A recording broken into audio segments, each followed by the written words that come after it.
진짜 이것도 복잡한데 이게 세 단계가 있어. 이런 질문을 고객들은 할 수 있거든. 근데 이게 너무 무서운 얘기네요. 진짜 이게 되게 진짜 투자이 복잡하거든. 근데 진짜 고객들 무슨 질문 갖고 온 거예요? 안녕하세요. 국민이즈 김지영 대표입니다. 대표님, 요즘 이제 투자이민 좀 신청자가 많으신데 가장 궁금해하시는 원금 상환에 대해서 조금 얘기를 해볼까 합니다. 원금 상환 보장 되나요? 이렇게 많이 물어보시는데 미국 투자이민 원금 상환 보장이 될까요? 결론은 보장되지 않습니다. 미국 투자이민은 미국의 특정 지역 80만 불, 105만 불 투자를 하시고 사업을 하시면서 일자리 창출을 하는 프로그램으로서 여러분들이 직접 하시면 사업의 어떤 성공 여부하고 연관성이 있는 거고요. 주로 이제 대다수 한국 투자자분들의 98%는 간접 투자이민을 활용해서 영주권을 받으시는데, 간접 투자이민은 리저널 센터를 통해서 프로젝트에 자금이 이제 들어가서 일자리 창출을 통해서 영주권을 받는 프로그램인데요. 투자 프로그램에 따라서 이제 안정성 여부를 따지고 이제 들어가셔야 되는 거고요. 원금 보장은 되지는 않습니다. 그렇기 때문에 프로그램 선정이 굉장히 중요한 부분입니다. 100%까지는 아니어도 7에서 80% 정도 보장은 안 되나요? 미국 투자이민, 그 리저널 센터를 통한 투자이민은 두 가지 모델이 있어요. 에코티 모델, 그리고 론 모델. 2008년 전에는요, 이런 지분 참여 방식이 주로 많이 성행을 했어요. 2000년 초반에 한국 투자이민이 미국 투자이민의 전체 시장의 1위였거든요. 근데 이제 벤처 붐이 불면서 유학생들도 많아지고 또 영주권이 이제 필요한 상황이 됐어요. 유학생들이 이제 의대를 가려면 반드시 또 영주권도 필요했고, 하필이면 그때 당시에는 지분 참여 방식이 굉장히 성행을 했어요. 근데 상한 도래 시기가 딱 맞물렸을 때 서프라임 모기지 상황이었거든요. 그러니까 지분 참여 방식이라는 거는 그야말로 투자예요. 여러분들이 국민이지에 투자를 한다. 그럼 국민이주와 운명을 같이 하는 것처럼 그 투자 프로젝트와 같이 운명을 같이 하는 거예요. 그렇기 때문에 만약에 잘못됐어요. 그 사업체가, 그러면 안 줘도 거기다 이의 제기를 할 수 없는 거예요. 투자에 대한 리스크를 같이 가는 거니까. 70%를 받을 수도 있고 80%를 받을 수도 있고, 때로는 비즈니스가 잘 돼서 배당 형식으로 100% 이상도 받을 수 있어요. 그런데 그런 프로젝트는 투자이민으로 잘 나오진 않죠. 미국 투자이민은 2008년 전과 후가 완전히 패러다임이 바뀌어 있었는데요. 2008년 이후에는 정부도 이제 자금이 필요한 거예요. 그래서 이제 인프라 시설이라든지 뭐 어떤 기반 시설이라든지 여러 부분에서 이제 투자이민 자금을 쓰면서 정부는 대출 방식으로 나오는 거죠. 왜냐하면 정부 사업에 우리가 같이 자금을 모아서 지분 참여 방식이면 고속도로가 더 통행료도 받고 또 뭐 철도에서 뭐 어떤 뭐 수익이 나면 우리가 받아 가질 수 있는데, 정부 사업은 그렇게 하진 않죠. 그래서 대출 방식으로 나오기 시작을 했고, 또 이제 민간 개발 프로젝트 자체도 보통 이런 개발사 대표들이요, GC들이 많아요. 유태인들. 금융의 이분들은 귀재죠. 그래서 자기네들의 저리로 이제 대출을 하기 시작을 한 거예요. 그러니까 대출은 받고 안 받고예요.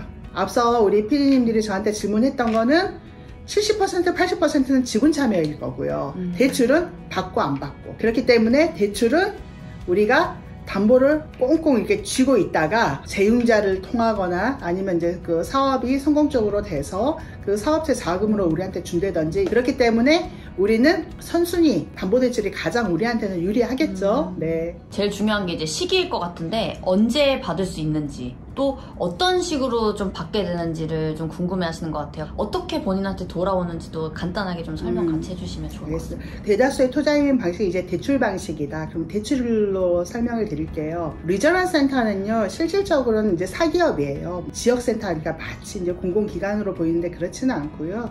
해외에서 투자이민 사모펀드를 모아서 개발사에 전달을 해주고, 개발사는 일자리 창출했다는 것을 리포트를 하면 우리가 영주권을 받는 이런 방식인데요.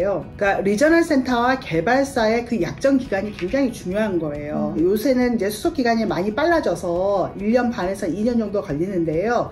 그렇기 때문에 대출 기간이 보통 4년부터 길게는 한 7년 정도. 개발사와 리저널 센터의 대출 약정 기간을 보면 되는 거예요. 보통 4년에 뭐 옵션이 3번이다. 그러면 1년짜리 옵션이 3번이면 7년이 되는 거고요. 그렇기 때문에 이제 이주업체의 경우에는 우리 투자자들을 만약에 대변을 한다고 하면 우리는 리스크의 최대한 노출 기간이 짧으면 짧을수록 좋은 거잖아요. 그러니까 이 부분에서 이주업체에서는 이제 협상을 하는 거죠. 이제 이 부분은 이제 바게닝 파워, 고객의 숫자인 것 같아요, 사실. 그래서 연구영주권 받는, 연구영주권 접수하는 시점, I-829 접수 시점에 원금 상환을 해달라 하면 4년이 되는 거고요. 혹시 만약에 지연이 될 수 있으면 투자자 옵션으로 해서 한 1년 정도 더 쓸 수 있다 해서 최대한 빠른 기간 안에 우리가 상환을 받는 게 우리 투자자분들한테 유리하겠죠. 그러면 실제 대표님 이제까지 막 20년 넘게 하시면서 원금 상환 실패 사례도 보신 적이 있는지? 앞서 말씀드렸지만 지분 참여 방식은 못 받은 사례가 있었죠. 저희 회사 사례는 아닙니다. 2008년 전에 뭐 사우스다코타의 목장, 농장 이런 프로젝트 같은 경우 지분 참여가 많았거든요. 그때 당시에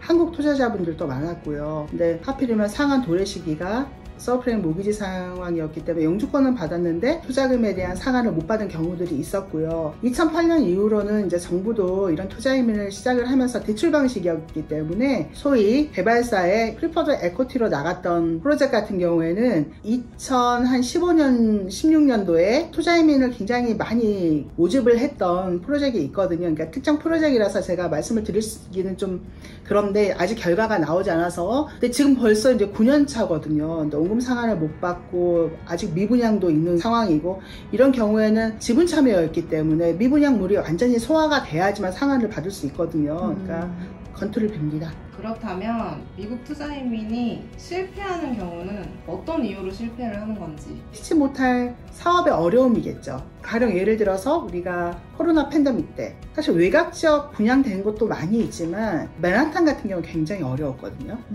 오히려 한 중심 지역이. 그러면 분양을 해서 잘 돼서 상환을 해줘야 하는데 미분양이 낮다고 해보죠. 그러면 분양해서 사업이 잘 돼서 상환을 하거나 아니면은 또 임대 아파트 같은 경우에는 이게 사업이 완공이 돼서 재융자를 통해서 상환을 해야 되는데 공사 기간이 많이 지연이 되고 사업이 뭐 완성이 되지 않고 이런 부분이라고 하면 원금 상환이 어려운 부분이 있는 거죠. 그러니까 실질적으로 저희가 보면 오히려 서브프레임 모기지 사태 이후로 한 2009년 10년도에 진행이 됐던 정부 인프라 사업 같은 경우에는 5년 만에 따박따박 원금 상환이 잘 진행이 됐거든요. 2012년 13년 해서 중국에서 한 해에 막 8조씩 자금이 거의 묻지마 투자하다시피 개발사로 들어갔던 것들이 있어요. 근데 그 프로젝트 같은 경우에 분기가 좋으니까 잘 될 거라고 생각을 했지만 실제 2015년 16년도에 들어갔던 프로젝트가 2020년 코로나 팬데믹으로 다 맞물리는 경우가 있거든요.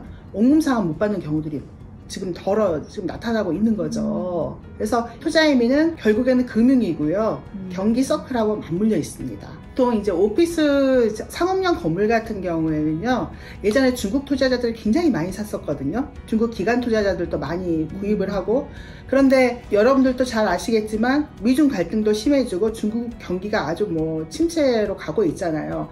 그러다 보니까 거의 중국 기관 투자자들도 헐값에 매각하는 경우가 많아요. 거기에 또 투자이민 자금이 묶은 경우들도 많단 말이에요. 사업비가 한 1조 들어갔어요. 어찌됐지 완공은 했어요. 근데 재융자를 통해서 원금 상환을 해야 되는데 이 재융자를 하려고 하면 임대가 다 차야 된단 말이에요. 오피스비 건물 같은 경우에.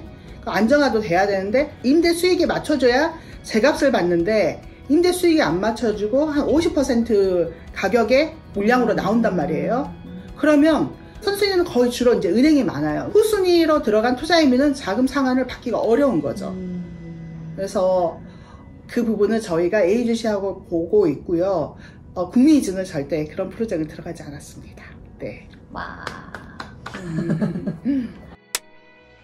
대표님, 우선은 저희가 이제 10가지를 가져오긴 했는데 이제 다음 편에 또 5가지 정말 자주 하시는 질문들을 가지고 또 찾아오려고 하는데, 이제 저희 구독자 여러분들께 한 말씀, 그리고 미국 투자이민 준비하시는 여러분들께 이번 1편의 마무리를 한번 부탁드리겠습니다.